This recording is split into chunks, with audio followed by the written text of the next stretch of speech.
ડિસેમ્બરમાં સુરતમાં અનોખો લગ્ન પ્રસંગ યોજાય છે. આ લગ્ન પ્રસંગ એટલે પિતાનું છત્ર ગુમાવી ચૂકેલી દીકરીઓના સમૂહમાં પરંતુ ધૂમધામથી લગ્ન. આગામી 14 અને 15 ડિસેમ્બર એમ 2 દિવસમાં 111 દીકરીઓને પિયરિયું છોડીને સાસરે બળાવવામાં આવશે. સમૂહ લગ્નમાં મુખ્યમંત્રી ભૂપેન્દ્ર પટેલ સહિતના અગ્રણીઓ પણ હાજર રહેશે. સમૂહ લગ્નમાં અનોખી પહેલ થશે, જેમાં સાસુ સસરા, વહુ અને જમાઈની આરતી કરશે. પીપી સવાણી ચૈતન્ય વિદ્યા સંકુલ અબ્રમા ખાતે સાંજે 5 વાગે લગ્ન યોજાશે. પિયરિયું નામે યોજાઈ રહેલા લગ્ન સમારોહ અંગે મહેશભાઈ સવાણી જણાવે છે કે સમૂહ લગ્નના માધ્યમથી સામાજિક ક્રાંતિના હેતુસર વર કન્યા સહિત તમામ લોકોને લગ્ન સ્થળે 50,000 જેટલા તુલસીના રોપા અપાશે. પર્યાવરણ જાગૃતિ અંગે આ પ્રયત્ન વડાપ્રધાન નરેન્દ્રભાઈ મોદીએ એક વૃક્ષ માં કે નામને આહવાનને આગળ લઈ જશે.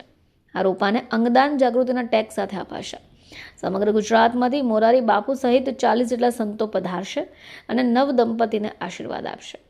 પિયરિયું લગ્ન સમારોહને પ્રતિષ્ઠિત ગોલ્ડન બુક ઓફ રેકોર્ડ્સમાં સ્થાન મળવાની સંપૂર્ણ સંભાવના પણ છે. એક જ પિતા એટલે કે મહેશભાઈ સવાણી 5,274 જેટલી દીકરીઓનું કન્યાદાન કરશે.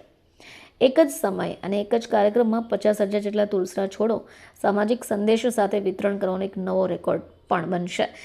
આ સાથે લગ્ન સમારોહમાં 370 ફૂટ લાંબુ તોરણ પણ સૌથી નજરમાં રહેશે, કારણ કે આ ત્રણેય રેકોર્ડ્સ માટે ગોલ્ડન બુક ઓફ રેકોર્ડની ટીમ 14 તારીખે હાજર રહેશે અને સર્ટિફિકેટ એનાયત કરશે.